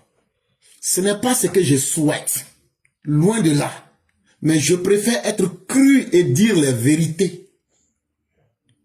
Parce que c'est comme ça le modèle. Tous les pays qui ont accueilli ces réfugiés du djihadisme seront eux-mêmes pays victimes du djihadisme. Et là, ça pose la question de notre survie. Ou bien de la survie de la chienlit. Quand tu permets à quelqu'un de commettre des mauvaises actions et que tu encourages cette personne en lui pardonnant les méfaits, les conséquences de ces actions-là, est-ce que tu veux s'attendre à ce que la personne change de comportement? Si on a encouragé les putschistes en leur faisant des faveurs, en leur pardonnant, en violant les principes même de la CEDEAO, mais c'est totalement normal qu'ils vont continuer à exiger et à même faire du chantage à la CEDEAO. Et c'est dans ce processus que la CEDEAO s'est retrouvée aujourd'hui. Et le chef des braqueurs qu'on a attrapé, il s'appelle Sawadoo. Sawadoo du Burkina Faso. Mais de la même manière qu'on a encouragé les Ibrahim Kaka là, et puis de la même manière qu'on les a encouragés à les accepter, mais quand ils vont venir là, si vous avez pardonné à ceux-mêmes qui ont créé toute cette situation, c'est pas à nous, moi, M. Sawadoo, que vous n'allez pas pardonner le braquage que j'ai fait. Ce n'est pas à moi que vous n'allez pas pardonner, que je ne puisse pas aussi venir avec mes mauvais comportements. Parce que tous ceux qu'on accueille là, ils viennent avec leur mauvais comportement, comme ils viennent avec leur bon comportement. Ce risque-là, quand on le met au niveau d'un État, c'est un risque qui est inutile à prendre. Il faut impérativement décourager les faiseurs de coups d'État. Il faut tracer une ligne claire pour dire que trop, c'en est de trop. Et essayer de prendre des décisions radicales pour décourager tous les peuples et tous les pays qui veulent choisir le désordre comme un mode. Ils finissent de faire les putsch. Quand voit un dirigeant Si tu n'es pas capable de diriger ton propre peuple, ils font des coups d'État, ils ont un territoire, ils pillent le territoire, ils pillent les richesses de ce territoire, ils mettent ça dans leur poche et ils disent aux populations, mais allez au Burkina, allez en Côte d'Ivoire, allez au Nigeria, allez au Ghana, allez au Libéria, allez dans les autres pays. C'est-à-dire, la responsabilité d'être un chef d'État, là, c'est pas d'être un chef de terre. Un chef de terre a la responsabilité de terre. Mais un chef d'État a la responsabilité de la terre et du peuple. Tu ne peux pas être un chef d'État, prendre la terre, exploiter la terre, prendre ce qui est bon dans la terre, mettre dans ta poche, mais tu n'es pas prêt à prendre cette richesse-là pour la donner au peuple. C'est dans ce jeu-là que les gens de l'AES ont conduit la CEDEAO. Vous nous avez permis de rester, nous on va rester, on va piller nos ressources naturelles, mettre dans nos poches, maintenant nos populations, là, on va les déverser dans vos pays, vous allez assumer les conséquences de notre turpitude. À un certain moment, il faudrait que cela cesse. Mesdames et messieurs, nous avons terminé, nous sommes en semaine, et donc tous ceux qui voudraient s'exprimer, faites-le dès maintenant. Nous sommes à la 54e minute. Et donc jusqu'à la 55e minute, tous ceux qui voudraient prendre la parole, nous allons vous demander de vous signaler. De vous signaler afin que vous soyez dans la ligne. Parce que quand on est en semaine, à cause du travail, on n'a pas beaucoup de temps. Donc on ne peut pas hésiter, on ne peut pas tourner en rond. Donc lorsqu'on dit qu'il faut se signaler, c'est vraiment le seul moment pour qu'on sache combien de personnes veulent prendre la parole. Et si nous savons combien de personnes veulent prendre la parole, c'est plus facile pour nous de dire le temps qu'on peut donner à chacun. Maintenant, avant que la 55e minute ne soit atteinte, j'aimerais signaler ceci. On me rapporte que, je ne vais pas rentrer d'abord dans les détails, mais de façon récurrente, on me rappelle que il y a un chef religieux. Il y a un chef religieux. Il n'est pas chrétien. Faut pas mentir. Les gens vont vers lui pour demander pardon pour que le nouveau gouvernement là, on n'a qu'à les nommer dedans. Ou bien ceux qui étaient là, ils s'en vont demander pardon à ce chef religieux pour demander pardon au président Ouattara.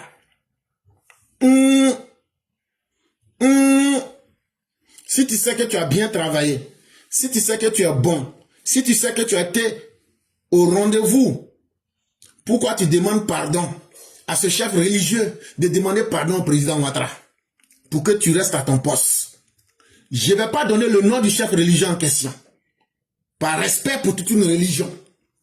Je ne vais pas aussi citer les personnes qui l'ont contacté. Mais si ça continue, et si ce chef religieux pense à Dieu, si ce chef religieux pense à la justice instaurée par lui-même son prophète, il ne faut pas plaider pour des malfaiteurs. Il ne faut pas plaider pour que des gens qui ont fait du mal au peuple viennent encore, ils utilisent votre pardon pour influencer le chef de l'État et rester à leur poste pour faire encore du mal aux Ivoiriens. Nous vous interpellons. Si vous continuez à ce jeu-là, on va sortir et on va enlever le respect qui est entre vous et nous. Et on va vous prendre par votre nom du pied à la tête.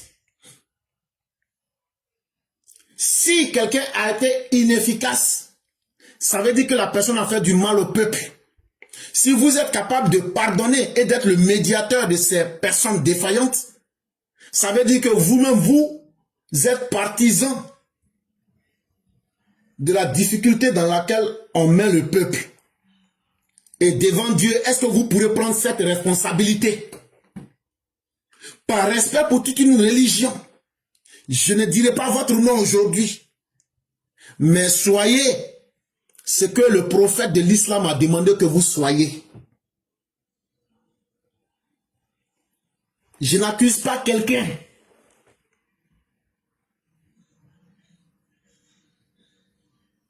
Mais ne plaidons pas pour les malfaiteurs.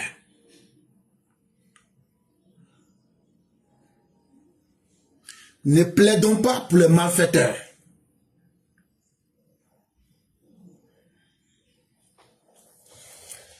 Nous avons 3 personnes. On va laisser 5 minutes par personne. Et après, on va fermer le direct.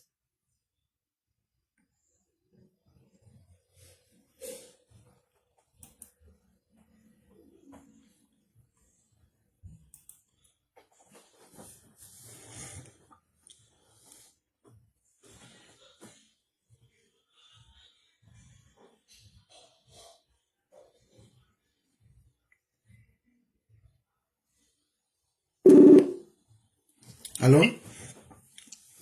Allô? Oui, bonjour mon grand oncle, comment tu vas? Bonjour le grand Métian, comment allez-vous? Ça va bien, ça va bien. Dieu Dieu merci. merci. Ok. Donc on va vous laisser vos 5 minutes. Ok. Merci beaucoup mon grand oncle. Alors j'aimerais commencer par le beau sujet que tu as évoqué sur la démocratie, parlant de l'exemplarité en démocratie. Je pense que la Côte d'Ivoire, si je m'engage sur ce chemin-là de la Côte d'Ivoire, je pense que la Côte d'Ivoire est bien partie. Parce qu'on a quand même eu la chance, Dieu merci encore, d'avoir un grand leader, quelqu'un qui est vraiment un homme très très très pragmatique, qui a vraiment une très très très haute vision de son rôle et de l'importance de sa mission.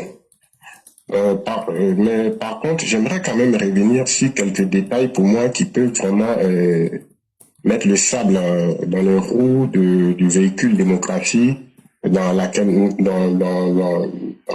nous sommes. Alors, pour moi, c'est le mal, le concept de la démocratie un peu partout dans le système où vraiment c'est pas l'argent, pas le travail, mais l'argent qui fait quand même qui est la valeur ultime. C'est la corruption. La corruption est une gangrène qui permet pas à la démocratie de s'épanouir. Parce que aujourd'hui, l'argent qui est devenu dans notre monde actuel la valeur absolue permet, grâce à cet argent-là, de fausser les jeux et les règles démocratiques et surtout de fausser les jeux et les règles d'équité et de justice sociale. Vous voyez que quand on est un homme puissant, c'est-à-dire on a de l'argent et des connaissances, on n'est pas traité à la même enseigne que celui-là même qui est un citoyen que le citoyen lambda. Donc pour moi, la plaie aujourd'hui qui va empêcher la démocratie de s'épanouir, de bien s'épanouir dans notre pays, pour moi, c'est la corruption. La corruption des cadres, la corruption des élites, la corruption au niveau même de la démocratie et de la bureaucratie. Pardon, au niveau de la bureaucratie. Et ça, pour moi, c'est une grosse plaie. Que franchement, il faut trouver des mécanismes et des moyens. Je sais que le gouvernement essaye au mieux qu'il peut de faire cela, mais puisque c'est les élites généralement qui sont les plus corrompus et que ceux qui sont vraiment au bas de la société, et ils ne font que prendre l'exemple sur ces élites, comment est-ce que on peut trouver une solution à cela? La solution, c'est vraiment on revient encore une fois dessus, c'est la justice. C'est comment arriver à imposer la justice et rendre la justice exemplaire par son impartialité.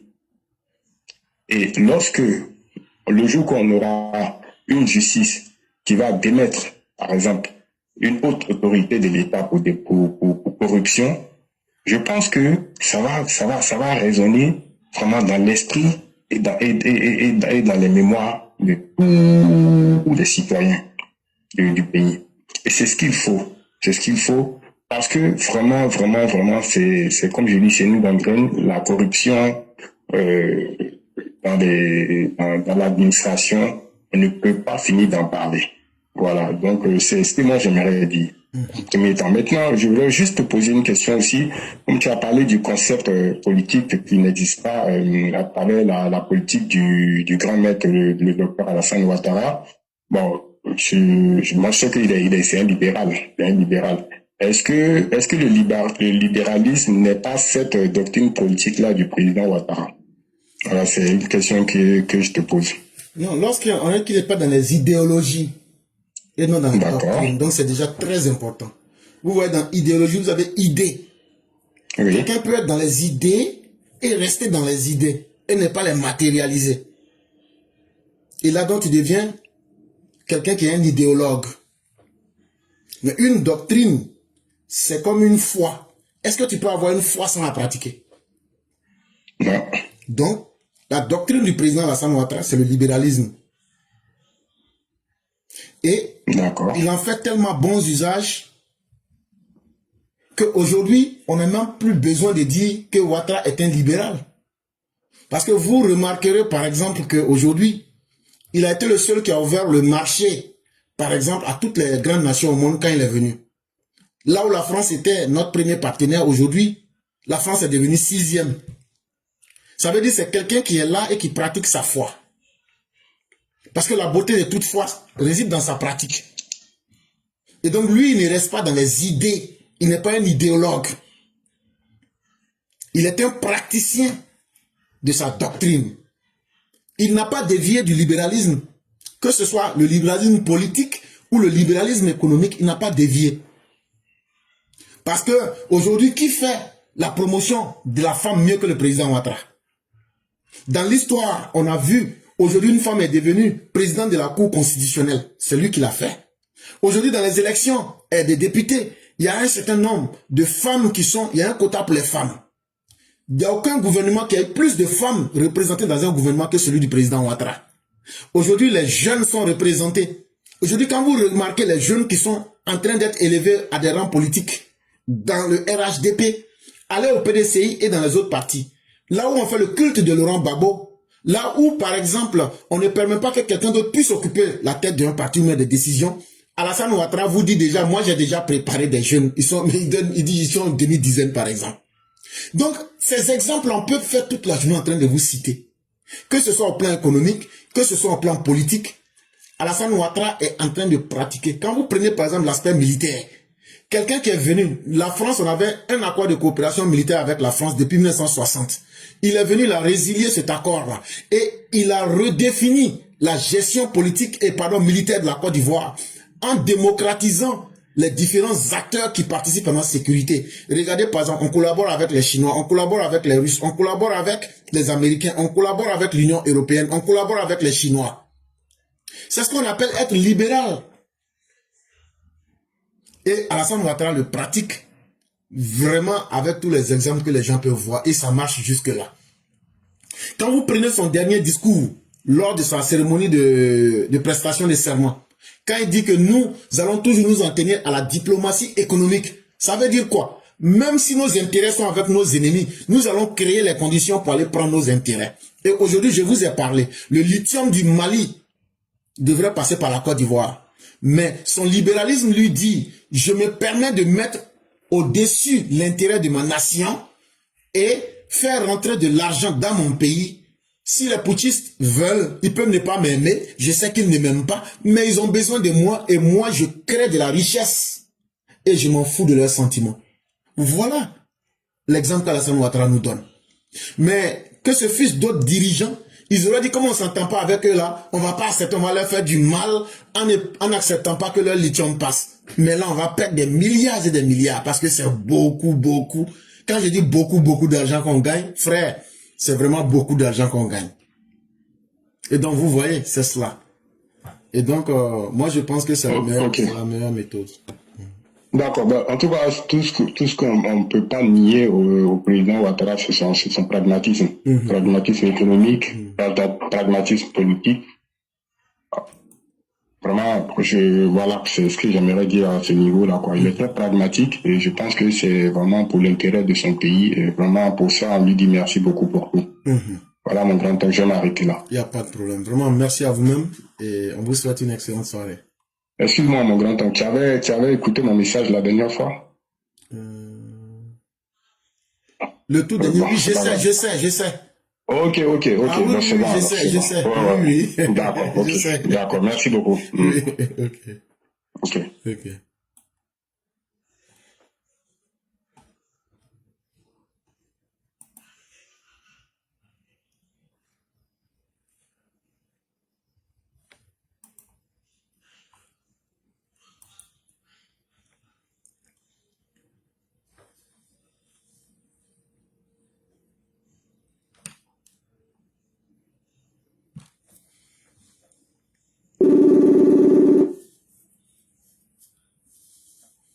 Allô?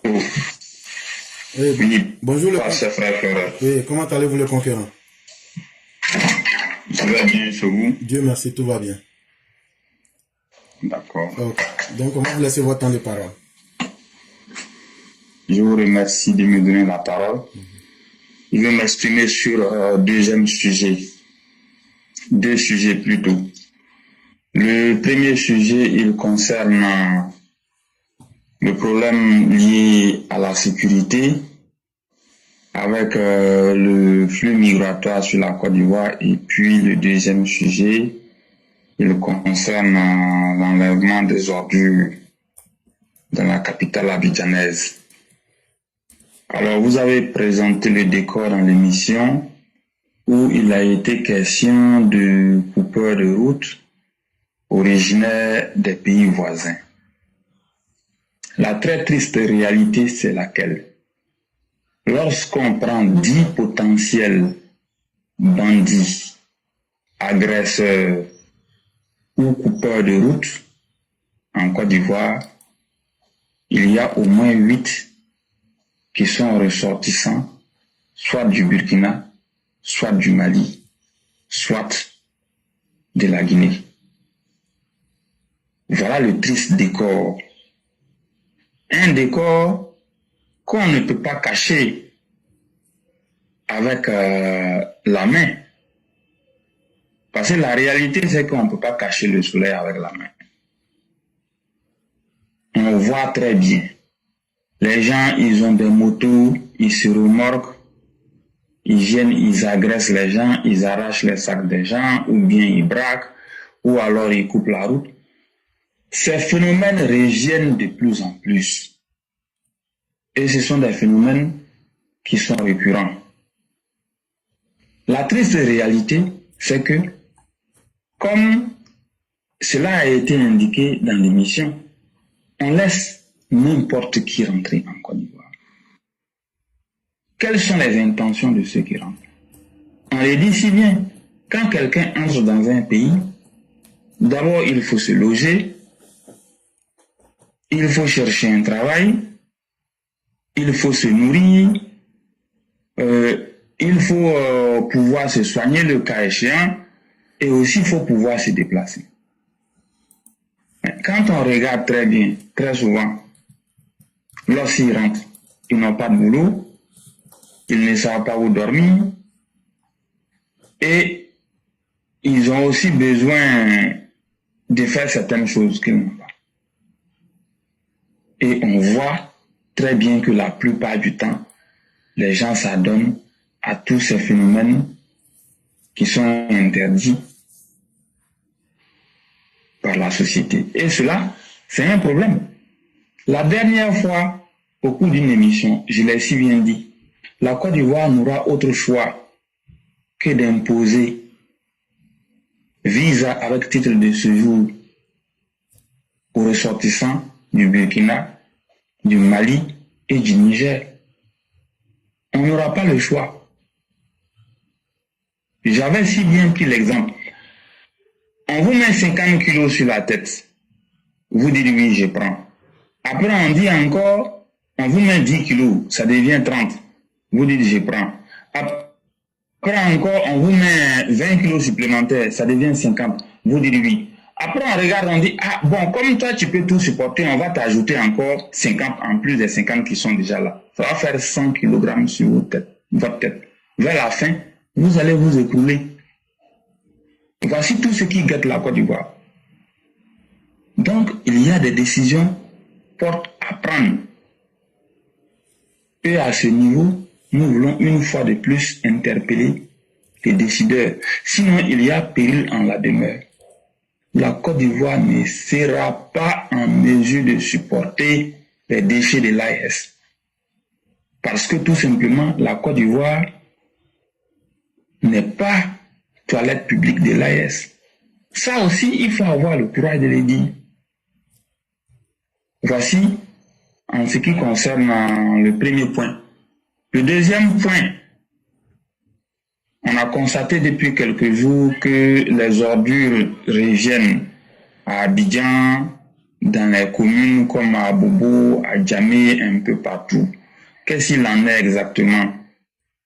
Est-ce que les sociétés chargées d'enlever ces ordures ne sont pas payées ou bien c'est les personnels qui n'ont pas payé? Qu'est-ce qui se passe? Il urge de trouver une solution efficace pour que les uns et les autres se retrouvent.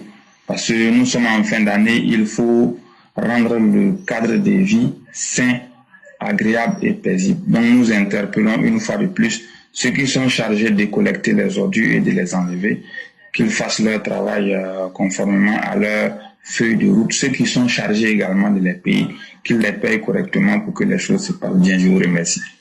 Merci infiniment le concurrent. Merci encore de tout ce que vous venez de dire. Et merci encore de vous soucier pour la population. Et effectivement, vous l'aviez dit ici, je crois il y a à peine 2 semaines. Et malheureusement, les conséquences, nous les voyons. Et nous n'avons pas cessé d'interpeller l'autorité pour lui dire que nous sommes dans un danger où notre bonne foi et notre gentillesse vont nous conduire dans les abîmes. Malheureusement, les gens semblent ne pas nous écouter ou bien font semblant de ne pas nous écouter. Mais cela ne va pas faire reculer la menace. Il faut être vrai pour de vrai. Et moi-même, je crains pire. Ce qu'on a évité avec tous les efforts qui ont été faits, est-ce qu'on ne va pas en arriver à cela par notre gentillesse mal calculée? Moi, je ne serais pas surpris, pour vous dire la vérité, de voir des attentats terroristes en Côte d'Ivoire. Ce n'est pas ce que je souhaite, mais pour être vrai, quand vous voyez les braquages là, c'est toujours les préparatifs de coups plus grands. Les braquages là, ce sont des points pour signaler qu'il y a des choses qui sont en cours. Des choses plus grandes. Et ça là, on a déjà averti nos autorités. Accepter ces réfugiés aurait été la plus grosse erreur qu'il ne fallait pas commettre. Et ça, moi, je reste convaincu, et je le dis et je le redirai, on aurait pu les bloquer dans leur pays d'origine et essayer de leur apporter l'aide qu'il fallait, mieux que de les accepter sur notre territoire et espérer le résultat contraire que la bonté divine va nous sauver. Non. Avant que Dieu ne vienne vous sauver, il faudrait que vous-même vous utilisiez aussi votre cerveau. Mais malheureusement, on a accepté de les accueillir. Maintenant, c'est la faute de qui? Mais c'est la faute du gouvernement. Le même gouvernement qui est censé nous protéger prend une décision aujourd'hui qui met en danger les populations. Parce qu'on peut ne pas les accepter. Et en ne les acceptant pas, les gens vont piailler, vont dire tout. Nous d'abord ne sommes pas le seul pays qui doit accueillir ces gens-là. Et plus nous les accueillons, plus ces gens-là arrivent à être convaincus qu'ils ont une porte de sortie face à toutes les bêtises qu'ils font. Mais si déjà, moi, je peux commettre des mauvaises actions et il y aura toujours quelqu'un pour les corriger, mais pourquoi je vais faire l'effort de me corriger? Mais je vais continuer dans ce que je sais faire. Et c'est justement ce que ces personnes sont en train de démontrer aujourd'hui. Tant que la Côte d'Ivoire va se montrer généreuse envers elles, ces personnes-là, mais elles vont toujours continuer le mauvais comportement. Alors que nous nous disons, il faut faire cesser ces mauvais comportements pour ne pas inutilement mettre en danger le pays et pour ne pas mettre à l'épreuve même le gouvernement lui-même. Parce que ça là, ça peut réveiller des tensions internes. Quand les gens seront attaqués demain, qu'est-ce que vous voudrez qu'ils pensent? Ils vont penser directement pour dire, mais si le gouvernement n'avait pas accepté ces personnes-là, on ne serait pas dans ces conditions et c'est le gouvernement qui serait le premier accusé. Donc, à quoi sert-il d'être gentil pour se mettre en situation de difficulté? En ce qui concerne les ordures, on en parle, mais je crois qu'il y a une certaine corruption de ce côté-là. Parce que là où on ressent la corruption, c'est que les ordures pour être ramassées, il n'y a pas de miracle. On nous prélève déjà des taxes de ramassage d'ordures sur les factures CIE. L'argent là va où?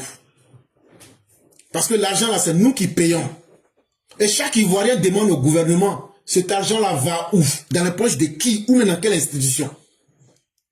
Parce que si on prélève de l'argent avec le peuple, et la raison est clairement écrite, et que nous pouvons lire là, c'est que nous pouvons poser la question, l'argent là va où?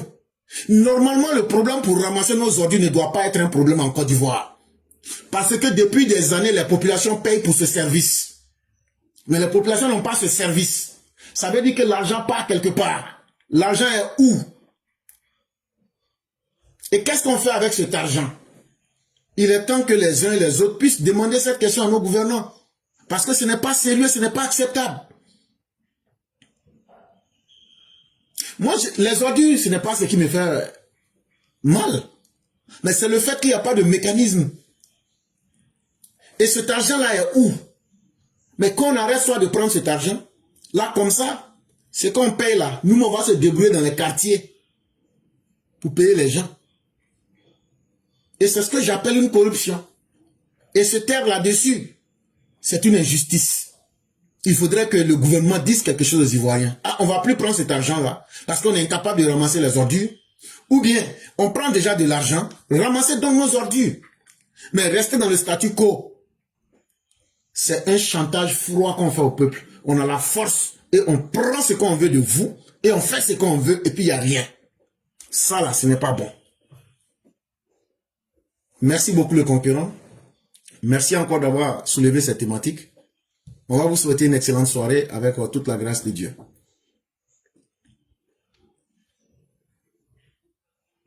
Excellente soirée également et bonne émission à tout le monde. Merci beaucoup. Mesdames et messieurs, nous allons terminer avec la toute dernière personne qui est Mère Sali Kone.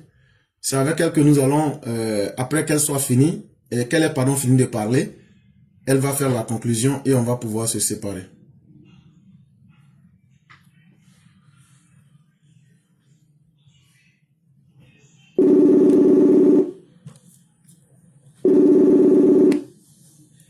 Allô? Oui, bonjour mon professeur 5 étoiles, comment vous allez? Je vais très bien, cher mère, vous-même? Eh, pardon. Salam alaikum wa rahmatullahi wa barakatuh. Alaikum salam wa rahmatullahi wa barakatuh. Je demande comment allez-vous? Alhamdulillah. Masha'Allah.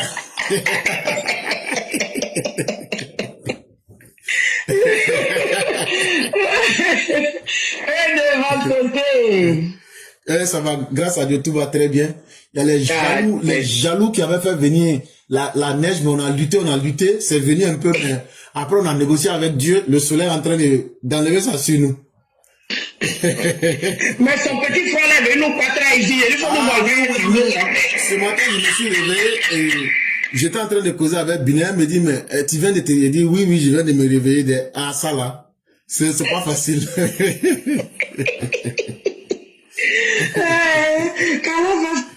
Amen. Alors qu'il y a des gens qui cherchent le froid, Dieu, au lieu de les bénir avec le froid, c'est sûr, c'est nous, ils voient. Voilà. Comme si on lui a fait quelque chose. Il y a un Sénoufo là. La foudre l'a raté. Quand la foudre l'a raté, il dit en Sénoufo, est-ce que c'est moi seul je commets les péchés?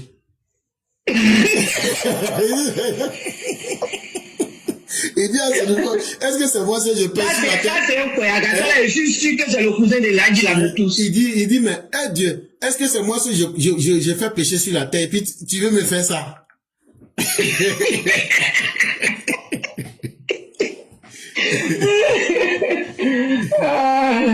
Sinon, professeur, votre journée, ça a bien commencé. Dieu merci, tout va extrêmement bien. Et de votre côté? Alhamdulillah. Que Dieu nous aide tous. Amin. Hier, on a bien servi les... c'est là-bas que je vais aller. Après, il y a un samedi pour ça. Jusqu'à il vient de demander pardon. Il dit hier là, je suis resté là, il dit professeur, ouais. Non, dans la balle, comme ça la balle fait mal. Ah, ça les touche, ça les touche. Dès que tu mets la balle d'être la main dans le coco sort, tu peux plus tenir. Quand tu vois God demander pardon, faut laisser Babo. Bon, aujourd'hui, vous pouvez demander. Aujourd'hui, vous n'êtes plus God. Jusqu'à dire, on n'est pas God. Mais on est venu demander pardon. Il sait qu'il y a un médicament pour vous. Non, la honte n'est pas bien. La honte n'est pas bien. La honte n'est pas bien. Bonjour les EPV, bonjour à tous ceux qui nous suivent. On va dire encore à Dieu merci pour la journée d'aujourd'hui et pour la semaine aussi qui vient de débuter depuis hier. Que vraiment Dieu nous fasse grâce et qu'il nous fasse miséricorde et vraiment qu'il mette sa baraka dans tout ce que nous faisions durant toute cette semaine. Professeur éclaireur, bravo encore. Je vais venir te dire bravo pour hier. Bravo, merci de faire le rappel. Le rappel est très utile. C'est pourquoi on vous dit, quand les gens disent, quand quelqu'un meurt là, ne parlez pas mauvais de la personne. Hey, si tu ne veux pas qu'on parle mauvais de toi là, faut faire du bien. Mais si tu fais mauvais là, c'est le bas là aussi qui va rester, c'est le mauvais là qui reste. Oui. Voilà pourquoi Dieu nous dit, il dit le mal est plus facile que de faire que le bien, mais le bien vous sera plus profitable. Parce que quand tu fais du bien là, le jour que tu t'en vas là, c'est de ton bien on va parler. Mais quand tu fais le mauvais aussi, là, c'est le mauvais on va parler. Comme quand quelqu'un m'a dit non, ne parlez pas mauvais de lui, d'abord le roi comme ça là. Même si demain il tombe là, c'est même Vala qui va le rattraper. Tous les jours, on va parler de ça. Donc voilà pourquoi il faut faire du bien. Voilà pourquoi vous voyez que notre papa Ado là, depuis il est au pouvoir là, depuis même il n'était pas au pouvoir, il n'aimait pas le wuruku. Et papa Ado, on dirait même que c'était un stade. On dirait qu'il savait qu'un jour, il allait avoir Internet et les réseaux sociaux. Imaginons que notre papa était dans le faux avant. On allait, nous les enfants, on allait avoir honte d'aller parler de lui. C'est pourquoi on regarde, vous les gros, vous sortez pour parler de votre bagot là. Nous, on se dit, est-ce que vous êtes quel genre d'enfant? Mais vous êtes à l'image de votre papa. Nous sommes à l'image de notre papa. Partout où on va parler de papa Ado là, nous on va rentrer là-bas fièrement. Mais vous aviez honte. Regardez comment les va de l'éclairer quand vous détruisez. Il faut les voir tous. Ils sont malades en même temps. Et c'est pourquoi vous parlez, quand vous venez de parler de lui, hey, tant qu'il sera dans la scène, sur la scène là, on parlait de lui. S'il veut qu'on parle du bien de lui là, il allait faire du bien en Côte d'Ivoire. Qui a détruit le social entre les Ivoiriens? Qui a détruit l'école ivoirienne? Ne venez pas nous emmerder. Professeur, pays par toi, merci toujours. Si tous les communicants RHDP font comme ça là, voilà, ils vont disparaître de la toile. Je vous jure, parce qu'actuellement ça les rattrape, ils ont honte. Ils ont tellement menti au peuple africain que maintenant là, c'est la honte totale là, avec les VAR. Oui. Merci professeur, merci pour tout. Maintenant, au professeur, moi je vais te poser une question, rapido. J'ai dit, quand tu travailles bien dans une entreprise, est-ce qu'on peut te renvoyer? Non. Mais c'est quelle affaire d'aller demander pardon pour qu'on te remette? Ça c'est quoi encore? Ah, ils n'ont pas bien travaillé en fait. Eux-mêmes, ils savent qu'ils ne valent rien. Donc, comme ils savent qu'ils ne valent rien, là, et puis ils connaissent des chefs religieux, ils savent que le président respecte les chefs religieux. Donc, s'ils vont demander comme ça, là, le président va les remettre, ils vont continuer encore avec les mauvais comportements, là. Mais la question que moi je pose, les chefs religieux qui vont les demander pardon, là, eux, là, est-ce que c'est ce que leur prophète leur enseignait, de faire du mal aux autres, et puis de dire, ou bien c'est Dieu qui leur a dit ça. Maintenant, là, si ils me répondent oui, là, je vais leur dire que c'est un faux Dieu qu'ils adorent. Parce qu'un Dieu qui dit d'encourager les malfaiteurs contre le peuple n'est pas un bon Dieu. C'est dans ça ils sont. Mais il faudrait qu'on commence déjà à leur dire, on sait déjà, ils n'ont qu'à quitter dedans. Parce qu'on n'aime pas. Ces gens-là, c'est parce qu'ils ont fait beaucoup de mauvaises choses aux populations qu'ils sont en train de demander pardon. Sinon, ceux qui ont travaillé, qui se connaissent là, tu n'as même pas besoin même de demander pardon. Ton travail va parler à ta place. Et ça, il n'y a rien qu'on peut faire. Voilà un peu ce qui se passe. Ah, franchement, donc même là, c'est-à-dire que si papa fait des choix que le peuple n'aime pas, parce qu'on vous dit que le mandat là, c'est le mandat des Ivoiriens. Le mandat, c'est des papas là, c'est le mandat des Ivoiriens. Vous connaissez la bouille des Ivoiriens. Donc vous aimez toujours qu'on parle mal que papa a fait ça, donc on fait plaisir, quoi. En tout cas, regardez dans vos rétroviseurs. Voilà. Professeur Éclairage, je m'arrête là pour ne pas empiéter sur ton temps. Que Dieu protège papa de tous ceux qui l'entourent. Que Dieu protège nos combattants, les combattants vaillants qui sont en mission actuellement là. Que Dieu les ramène sains et saufs. Maintenant, les gens qui faisaient rentrer les gens par moto, on vous a dit, on vous parle, vous n'écoutez pas là. Vous avez vu, ça a déjà commencé, non? Ok. Merci l'éclairage, je m'arrête là. Merci beaucoup, cher maire. En tout cas, ça a déjà commencé et ce n'est que le début. Mais vous n'allez pas dire qu'on ne vous avait pas averti. Et donc, en tout cas, tous ceux qui étaient là en train de faire rentrer les gens, on vous avait conseillé, vous pensez que non, eux là ils parlent trop, eux là ils sont comme si. Maintenant, les conséquences là, quand ça va venir, assumez-les comme il se doit. Et parce que un homme averti en vaut déjà deux. Maintenant, cher, mais avant de se séparer là, vraiment, on dit que l'homme est l'ennemi de l'homme. Hein. C'est aujourd'hui, moi je crois à ça. Il y a des gens qui n'aiment pas le bonheur des gens. Ah, ils sont comme ça. C'est-à-dire, il y a un monsieur là. Est-ce qu'on l'appelle l'aîné Fadiga Mamadou? Est-ce que tu le connais?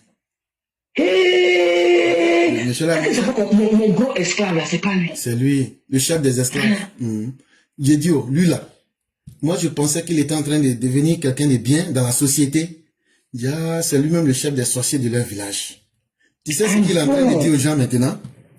Que comme la neige est venue quelque part là, que là où la neige est tombée là, que les gens n'ont qu'à prendre ski pour aller au travail. On peut dire ça à quelqu'un.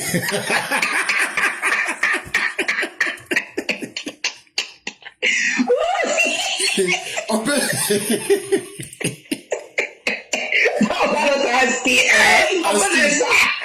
on peut aller au travail en ski.